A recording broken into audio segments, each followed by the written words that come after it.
మన ప్రభువును రక్షకుడైన యేసుక్రీస్తు నామంలో మీ అందరికి కూడా మా శుభాభివందనాలు తెలియజేస్తూ ఉన్నాను. ప్రియమైన దేవుని బిడ్డలారా, ఈరోజు మనం యెషయా గ్రంథం 44వ అధ్యాయం 4వ వచనాన్ని ధ్యానం చేద్దాం. నీటి కాలువల యొద్ద నాటబడిన నిర్వంజి చెట్లు గడ్డిలో ఎదుగునట్లు వారు ఎదుగుతారు. నిజమే, నిర్వంజి చెట్టు నీటి కాలువల యొద్ద ఉంటది. నిర్వంజి చెట్టుకు ఉన్నటువంటి ఒక ఉన్నతమైన లక్షణం ఏంటంటే, గడ్డి ఎదుగుతున్నప్పటికీ కూడా ఆ గడ్డి ఈ చెట్టును అణచలేదు. గడ్డి ద్వారా అణపబడకుండా ఈ చెట్టే ఆటోమేటిక్గా మరి ఎదుగుతున్నట్లుగా మనం చూస్తాం. అట్లాగే భక్తుడు అంటాడు, పైన విషయాలు కూడా మనం గమనిస్తే నీ బిడ్డలు నిర్వంజి చెట్ల వలె ఎదుగుతారు. కారణం నా ఆత్మను నీ బిడ్డల పైన నేను ఉంచుతాను అని చెప్పేసి భక్తుడు అంటూ ఉన్నాడు. భక్తునితో దేవుడు మాట్లాడుతూ ఉన్నాడు.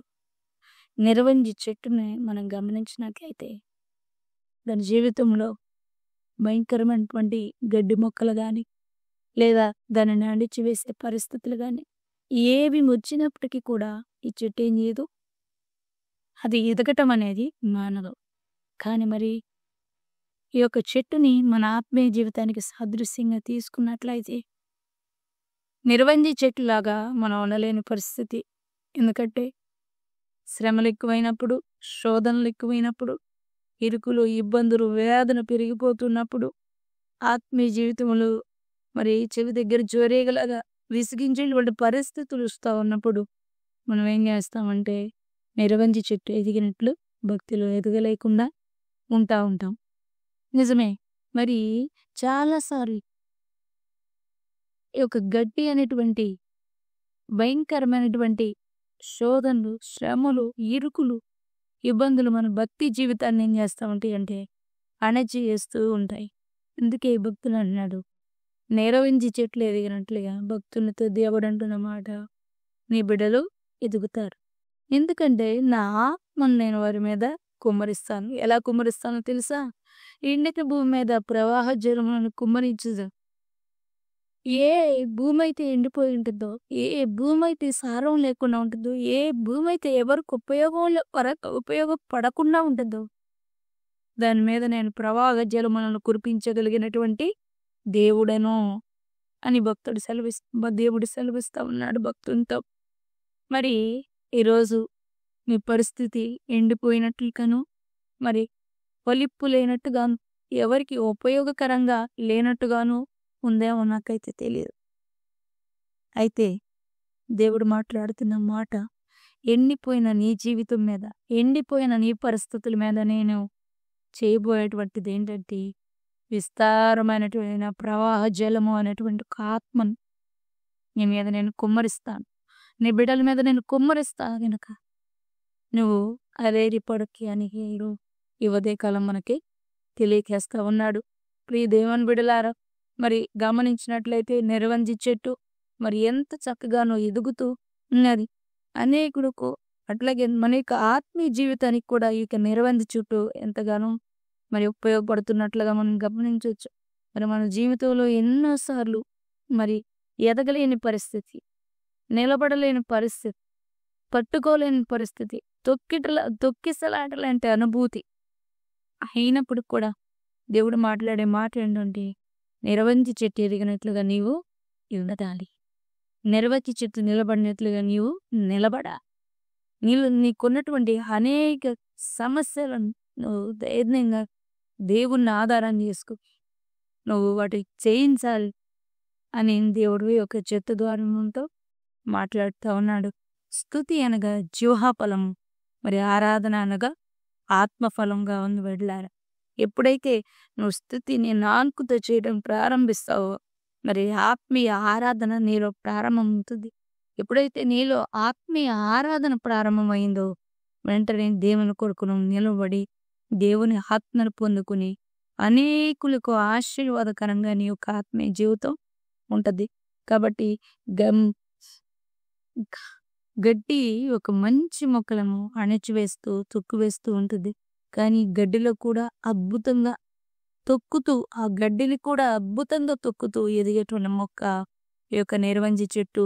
మరి యెషయా గ్రంథం 11 అధ్యాయం 2వ వచనం చూస్తే, యెహోవా ఆత్మ జ్ఞానమునకు, వివేచనకు ఆధారమగు ఆత్మ. కాబట్టి దేవుని యొక్క ఆత్మను, దేవుని యొక్క శక్తిని, దేవుని యొక్క కృపను, ఈ జీవ ఫలమైనటువంటి స్తుతి, ఆరాధన ఫలమైనటువంటి మా యొక్క ఆత్మ ఫలంను తీసుకురాగలుగుతుంది. నిజమే, ఈ జీవితములో ఎన్నొచ్చినా ఆ గడ్డిని నిరవకి చెప్పు తొక్కినట్లుగా నువ్వు తొక్కేయగలిగితే దేవుడు నిన్ను అనేక విధాలుగా ఆశీర్వాదకరంగా మారుస్తాడని ఈ యొక్క ఆ యొక్క ఈ ప్రోగ్రాంలో తెలియజేయడం జరుగుతుంది. అలాగే లూకాసు వార్త మరి 17వ అధ్యాయం 6వ వచనాన్ని గమనించినట్లయితే కంబళి చెట్టు, ఈ కంబళి చెట్టు అంట మరి విశ్వాసానికి, విశ్వాస జీవితానికి ఎంతో సాదృశ్యంగా ఉంది. ఎందుకంటే ఈ కంబళి చెట్టుని మరి వెళ్ళి సముద్రములో వెళ్ళు, సముద్రములో పడు అంటే వెంటనే అంటే కంబళి చెట్టు లోబడిద్దని లూకాసు వార్త సెలవిస్తా ఉంది. నిజమే, నీ భక్తి జీవితంలో శ్రమలు వస్తున్నప్పుడు, ఇబ్బందులు అణచివేయాలని చూస్తా ఉన్నప్పుడు, ఒకటే నిరవంజి చెట్టులాగా ఎదగాలి, రెండోది కంబళి చెట్టులాగా ఆ విశ్వాసంతో మరి లోబడాలి. ఆవగింగందంటూ విశ్వాసం ఉంటే కొండ వెళ్ళి పడిపోమంటే పడిపోయిద్దని దేవుడు మాట్లాడుతూ ఉన్నాడు. విశ్వాసంకు నీ శిరస్సు వంచి లోబడి నాటబడి నడిపించగలిగినటువంటి పరిస్థితుల్లోకి నువ్వు రావాలి.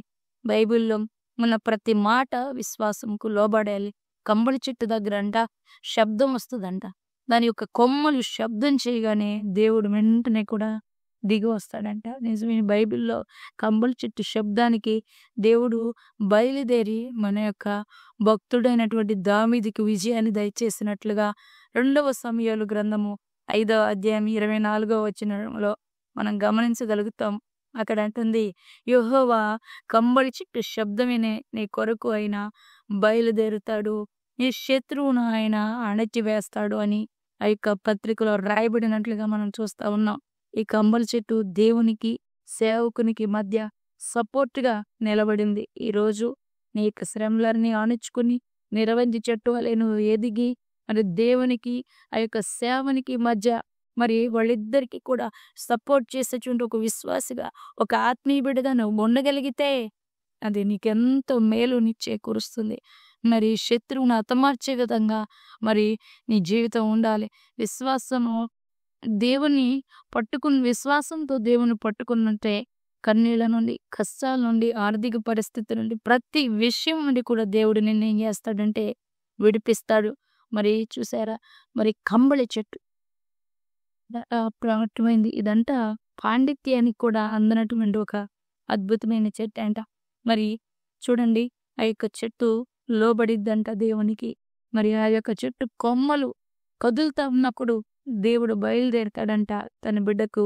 మరి బైబిల్ గ్రంథంలో మనం చూస్తున్నట్లుగా దావీదుకి విజయాన్ని దయచేశాడంట. ఈరోజు కంబళి చెట్టు వంటి స్తుతి, కంబళి చెట్టు వంటి ఆరాధన దేవుడు బయలుదేరేటట్లుగా నీ జీవితంలో, దేవుడు నీ జీవితంలో లేసేటట్లుగా, దేవుడు నీ జీవితంలో తనను తాను మరి ఆ యొక్క సింహాసనం కదిలి బయలుదేరి నీకు విజయం వచ్చేటట్లుగా నీ స్తుతి ఆరాధన ఉంటా ఉందా?